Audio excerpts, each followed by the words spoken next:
Greetings and salutations. Welcome to Knife Chats with Tobias. Well, there's another open tag going around. This one is on Wharncliffe blades. I've watched a couple of people already reply to it. Let's see, Slick Slicers replied, and Patty's Potato Peeler did a reply. Many of the things that Patty said in his video, I totally agree with him. But the person who began this open tag was J.O. Ventures, who is a very big fan of Wharncliffe blades, much bigger fan than I am, but J.O. Ventures did send me a nice sticker, and I really like his channel. And he also is one of the other few channels out there on in the knife world that have a beer mat. Here's my latest beer mat. This is my second one.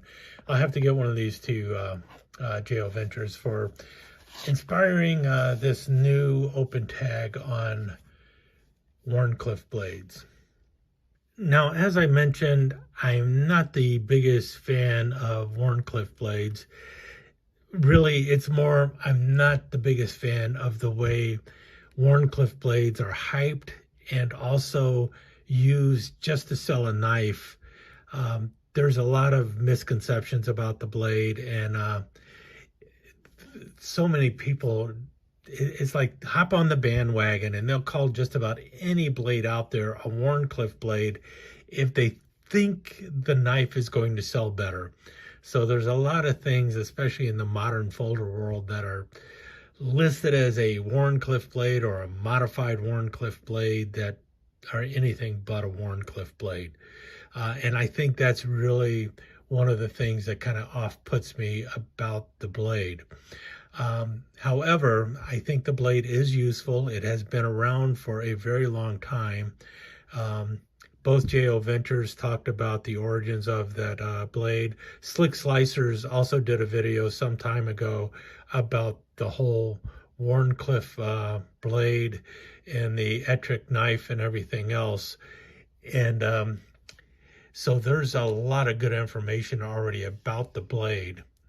And as you can see here, there's quite a few knives here that I have that have a Wharncliffe blade on it or a secondary blade that is a Wharncliffe blade. I'll start with the one that I show all the time, and that's the Case desk knife. And this is really about as classic a Wharncliffe style as you can get. That's the way the blade basically starts to drop right from the tang all the way to the tip. Now, the purpose of the Wharncliffe blade, Patty said that it's really good for draw cuts, and it is good for a draw cut, but the purpose of the Wharncliffe blade was originally for skinning animals, and it will work well for skinning animals, and it just kind of looks odd at first. And it's also good for cutting meats and everything else. What you have is a very sharp point here and a very straight blade, so it's easy to sharpen, and you have a point. And that was the idea of it, to get that straight edge but a sharp point all in one blade. And so you can actually use this as a scalpel and cut through and open up an animal with it, or cut your steak or anything else, cut open an envelope, so it definitely works as a desk knife as well.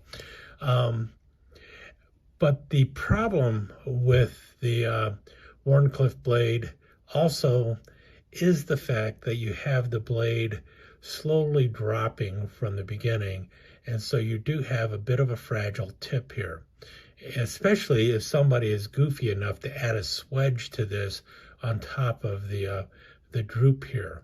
So a Wharncliffe blade really should not have a significant swedge going on, because all that's going to do is weaken the blade even more. And if you notice, this blade has a wonderful taper to begin with. So you have a very precise point on there, but it also could be a very fragile point. I've done a video talking about Wharncliffe blades, sheepfoot blades, and hawkbill blades, and the difference of them, and why the different shapes are the way they are. I'll link to that at the end of the video. But with that said, let's move into the other Wharncliffe blades that I have here. And where should I start? I think where I'm going to start is with the ones that I consider an epic fail, and then work into the ones that I think are a much better example of a good Wharncliffe blade. And unfortunately, my epic fail of a Wharncliffe knife is this one here. This was the Rough Rider Reserve Rhino Toe. This is also a knife of regret that I bought, and it's mainly because of the main blade on this knife, which is supposed to be a Wharncliffe blade. And I guess by definition it does what it's supposed to do. It starts to drop right from the beginning and it slopes down, and you do have a very sharp edge along the bottom there, but it's a very short blade. And because of the choice of blades they chose for this, it meant that you have to put a short blade into a relatively long handle, which is not too bad of a deal, but just kind of awkward looking and not as functional as it could be. What's worse is the secondary blade, the pin blade. Because of the shape of the Wharncliffe blade, your hand kind of gets pushed towards the pin blade, which I do not like at all. But still, it was an interesting concept to put a Wharncliffe blade into an elephant toenail handle, but you know, once you do it, you really need to look at it, grab it, put it in your hand and go, all right, it was an interesting idea, but was it a good idea? And for me, it probably wasn't the best idea. Another one, another Rough Rider Reserve that gets beat up on a lot. This is the, I don't know what it's called, the Barmaid or something like that. I can't remember. But this began life as a Wharncliffe blade, and it might have been a decent Wharncliffe blade. I think a couple things they might have wanted to do is, well, leave out the bottle opener. That would have been a little bit better, but you can see that's where it would have been a Wharncliffe blade.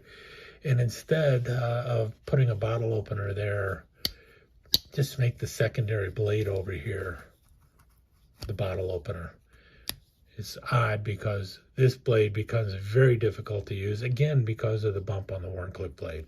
So those are my two definite fails when it came to Wharncliffe blades on knives. And they were kind of expensive, epic fails as far as I'm concerned. This one is not nearly as bad, but it is a little bit problematic. This is also a Sunfish where they put a, what they called it, a cleaver blade. I think of it more as a modified sheep foot because it doesn't have a straight bottom. But the secondary blade on here is a Wharncliffe blade. And in this case, that's not too bad of a Wharncliffe blade. I like that. It's just a little tricky to hold because of the fatness of this other blade. I keep thinking, and I wish I would have bought another one of these to begin with. I keep thinking what I should do is just round this down and make it smaller. Make that part of the blade. You don't need that big bump there. And then that blade would be better, and this sheepfoot blade, or this Wharncliffe blade, would work out a little bit better. And this one is almost right in between Wharncliffe and sheepfoot, but they called it a Wharncliffe blade, and I would agree with it being a Wharncliffe blade. The drop does begin almost at the beginning, and it does drop. It's just because of the shortness of the blade, it's kind of hard to notice it. But it definitely has more of a tip on it than what you would normally see on a sheepfoot blade. In any case, let's move on to other ones that are definitely Wharncliffe blades and a better design of a Wharncliffe blade. Now this one, I just had to break it back out because a lot of people liked looking at this six-blade Congress, also known as a Lincoln Congress. And it does have a blade on here that is a Wharncliffe blade, which is pretty cool. Matter of fact, this is one of those knives where I wish they would have taken one of the sheepfoot blades and turned that into a Wharncliffe blade, but instead they have one of these smaller blades on here as a Wharncliffe blade. And it's not a bad little Wharncliffe blade. You can see it right there. And you can actually creep up on there because of the way the bump is there. You can get your finger right in position and such. Either way, you can do definite draw cuts with this. And this allows this blade to be used for what a lot of people see a Wharncliffe blade's primary use for, and that is whittling. Like I mentioned, though, it really was designed for other things, including skinning animals. But it is often a blade that is treasured among whittlers because of being able to do the draw cuts and everything, and also having the point there, which you can use for drilling as well as for scribing. And so you have a very good point there for scribing, which is a good deal. That is also why it works for skinning. Of course, a better blade for scribing is the coping blade, which you see here. And that's because it has strength all the way out to the tip. And then you have the quick cut going down, and you can definitely apply more pressure and go deeper into it and pull. If you apply as much pressure with a Wharncliffe blade as you would a coping blade, you run a bigger risk of breaking that tip because it's a more fine tip. So if you were to press down hard and start scribing, if you were to twist or bend or anything like that, you have a better chance of breaking the tip. Not so much with the coping blade, because in theory, it's kind of like the tip is already broken. So that's why the coping blade is the way it is, and the Wharncliffe blade is the way it is. It's a finer tip. You could probably use it for a little bit better detail work, but the coping blade will work better for deeper scribing. Speaking of whittling, let's go to these three knives here. These are all Seahorse Whittlers by Case. These knives are one of those knives that is prized by people who like to do a lot of whittling. And the primary reason is because the main blade is a big old Wharncliffe blade. And that is about as Wharncliffe as you can get. Now, yeah, it does lean down a little bit. That is the angle that Case has put on the blade. But you see how it drops there. And that is so you can get your hand underneath there, do some draw cuts and everything else, and just do some serious whittling with it. And it's got the really great point there. The secondary blades on the Seahorse Whittler tend to be a pin blade. And then, obviously, if I can get it out without hurting myself, the coping blade. So there's the Seahorse Whittler, and this is a whittler that has the Wharncliffe blade as the primary blade. Quite often, a primary blade on a whittler tends to be like a clip blade or a spear point blade, but this one has the Wharncliffe as the primary blade, and then it still has a coping and a spear blade. So, but the Seahorse Whittler is a classic when it comes to Wharncliffe knives. And notice how much handle you have on there. Good 4-inch handle with a very short blade for whittling. Okay, way back here is my Baby Copperhead by Case. This is in root beer bone. And they usually make these with either a pin blade and a spear blade, or a Wharncliffe blade and a pin blade. And I picked one up in the Wharncliffe blade, and I think this is probably the better blade to choose for this knife. And the main reason is because this is kind of a half whittler, and you know, you got two really good blades on there, and it just feels good in the hand, and you got a nice little Wharncliffe blade on there, and it looks sexy. That's one of the things that people usually talk about with the Wharncliffe blade. With certain knives, it just looks sexy, and on this one, it looks sexy. Needless to say, On this one, it looks like a fat albatross. So,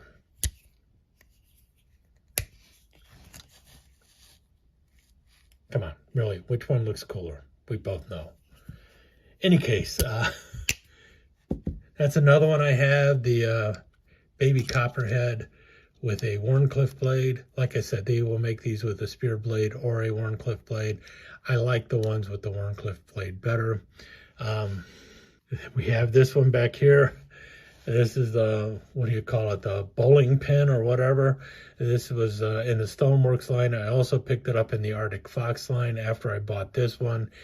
The only reason I bought this knife was because it was in the Stoneworks series and I wanted every knife in the Stoneworks series. I saw this blade and I thought this is about the goofiest knife I've ever seen. Definitely not as sexy as the baby copperhead. But as soon as I held it in my hand and started using it, this blade was just an excellent little slicer. It's got a little bit of a razor going on here. It looks a little goofy, but it's really just feels good in the hand, and the blade is so useful. That's one of the things that J.O. Ventures talks about with the Wharncliffe blade, that it is very useful. I don't think it's good for every task, but for many small tasks, such as opening boxes, opening letters, things like that, this knife works great. And matter of fact, that's what I was comparing this to when I first saw it, is that is kind of like a folding letter opener or a folding desk knife versus the case desk knife. And maybe that's something that Rough Rider should consider doing, selling this again as a desk knife or an office knife, because it's a pretty cool knife. I gotta give that one some street credit. It is really a nice knife. I like it. And the final one I'm going to show you is, well, a knife made on a muskrat frame by GEC. This is the Northfield Unexcelled Possum Skinner. And I saw this knife, and the main reason I picked it up is because it has this wonderful muskrat blade here. This is the same blade they put in their medium toothpick, and then the secondary blade they put on here was this wonderful Wharncliffe blade, and it just looked like a great little knife. And then it's got the elderberry bone and everything. So haven't used it, don't know if I ever will use it, but I just saw it and I thought, you know what, that is kind of like the improved muskrat, or the what's the other name for it, the Hawbaker Special. And I bought one of these. I think this is the only one that Rough Rider ever made. I wish they'd make them again. You just don't see Hawbaker Specials too often. But that's really what the Possum Skinner sort of is. The difference is with the Hawbaker Special, you have your muskrat blade or your skinning blade over here. And then the other blade you have on it is a sheepfoot blade. And so here's the sheepfoot blade of a Hawbaker Special. And you can kind of see the difference here if we pull this out and look at it. Notice how the sheepfoot blade keeps its width almost all the way to the tip, and then near the end it finally starts to round and drop, so you do not have as pointed of an end as you would with the Wharncliffe blade, which begins to drop earlier. This one, it does kind of start to drop a little bit here, but around here is where it finally starts to truly drop, and you do end up with a much better point on it. So this has a stronger point than say what you have on the Wharncliffe blade of a Seahorse Whittler. Notice how pointy the Seahorse Whittler's Wharncliffe is versus the GEC. Any case, that's why I ended up picking this one up, because the Possum Skinner was basically a Hawbaker Special, and you just don't see them very often, even though they're using a Wharncliffe blade versus a Sheepfoot blade. And then, I missed one, didn't I? Didn't show this one yet. This is my Tony Bose Swayback by Case, and it also has a wonderful little Wharncliffe blade. Matter of fact, this knife and this knife are both made by Tony Bose, so I guess we're beginning and ending with Tony Bose here. And you can see where he got the idea of the desk knife from his little Swayback Gent here. And this is just a wonderful little knife. Do I have other Swaybacks, or do I have other Wharncliffe knives in my collection? Yeah, but you've probably already seen them on other channels as well. But these were the ones I thought I would break out and show you. Most of them are also USA made. Most of them are actually by Case. Matter of fact, other than the GEC of the USA made ones, they're all by Case. In any case, I thought I would share some of those with you, and hope you enjoyed the look, and thanks for the inspiration, J.O. Ventures. I had a lot of fun showing off my Wharncliffe blades, and really interesting because it's not my favorite blade by any way, shape, or form, but it is a fun blade, and when put on the right knife, they're an excellent blade choice. But when put on the wrong knife, not so much. Any case, with that said, I will let you go. Let me take just a second to thank you once again for dropping by and spending a few minutes here at Knife Chats with Tobias. I really do appreciate it, and I do appreciate any comments that you leave. So please remember to give me that thumbs up, and also don't forget to subscribe and ring that notification bell so you'll know when the next episode is up and running. Thanks again for dropping by. Really do appreciate your time here.